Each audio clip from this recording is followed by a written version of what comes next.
Hi, I'm glad you're here.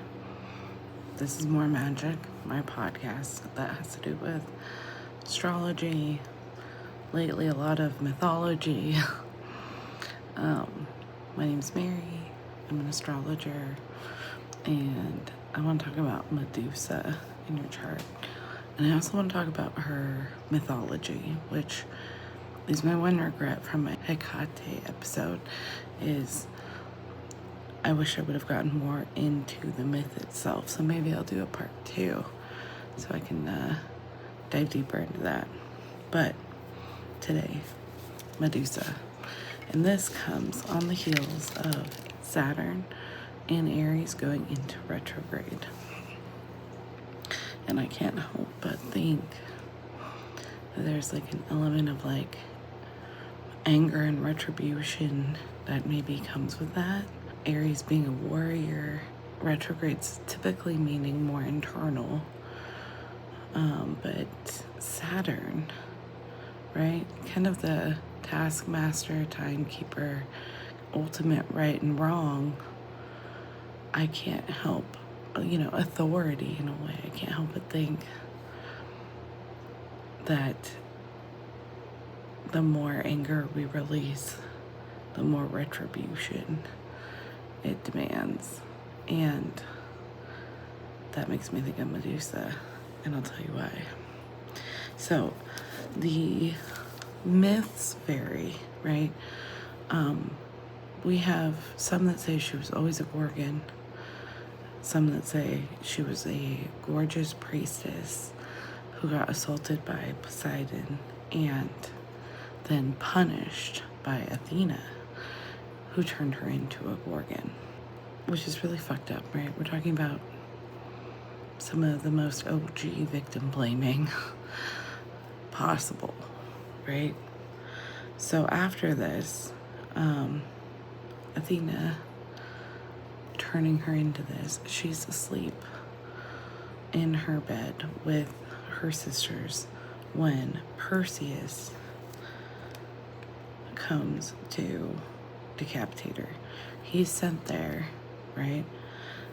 Because the king wanted to pursue his mom.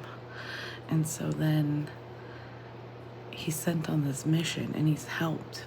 It's like his own odyssey, right? He's helped by Athena, Hermes, Hades, and he's successful. He manages to sneak in and cut her head off because the king had said, bring me Medusa's head.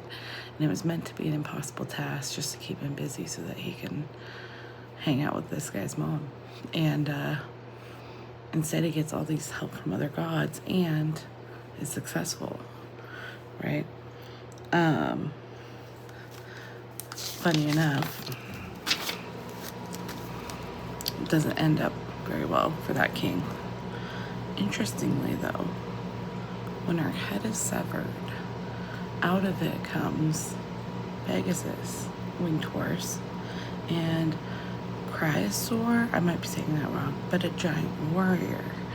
And these were children, essentially, that were conceived during her assault, her sexual assault from Poseidon, and birthed as she's dying, right? Her head cut off and then springs out these children. Interesting, right? Ironically, her head makes it back all the way. He ends up using it to kill that king, and then it ends up as part of Athena's armor, right? So after victim blaming her, using her for protection, like as a piece of her armor, her head ultimately becomes a symbol of protection for the goddess that punished her for her own assault. And ironies of ironies. Obviously, this is a very simplified version where there's a lot more detail, but I want you to think about this in terms of what it means in your chart, right? We talk about sacred rage a lot. And I think Medusa is a perfect example of that because she got fucked over, right? There's also an element of death and rebirth to Medusa's story. Is shown by like what happens right as she's killed. I like to say divine justice, but when you think about it, she didn't have any justice in this myth, right? I think it's more for us to reflect on how do we react when the victim gets blamed in a story like this? Do we feel rage on their behalf? Do we feel sadness, right? I think that she's representative of like where we've been minimized, right? Pains, crosses we've had to bear in silence or not given any sort of way to release or like forgive or move on, or right, like how do we respond to those kinds of injustices? And then I think maybe that's the point, right? We stand up where she couldn't. We use our rage in a way that propels us forward, right? Not sinks us. I feel pissed when I think about this, when I think about victim blaming, when I think about her sexual assault leading to her being cursed and then ultimately decapitated while sleeping with her sisters, right, peacefully.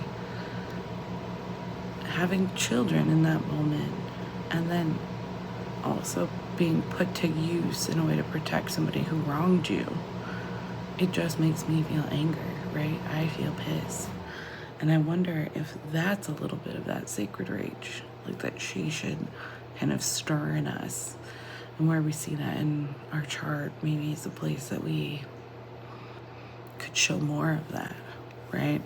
Could be a place where we're asking to express that in our own lives, in our own ways, in our own unique pain that we might be pushing down or not like acknowledging fully. She's not the OG in victim blaming because Zeus, there's myths around Zeus, I think assaulting another priestess and then Hera turning her into a cow and tormenting her. So like there's a pattern and it's fucked up against women, right? But when I think about Medusa in my chart, she's in my 10th house. She's next to my MC career. I can't help but feel like this is an invitation to be vocal about the things that piss me off. I don't know how that's going to manifest in all ways yet. I don't have a full understanding of that myself, even as an astrologer. But I definitely love the idea of exploring that. And I'm really curious if anybody has looked up Medusa in their chart, wants to know where Medusa is in their chart, how this made you feel, right? I would love input. And yeah, I think it's a conversation we should continue. So thank you so much for being here, and yeah, let's talk more goddesses.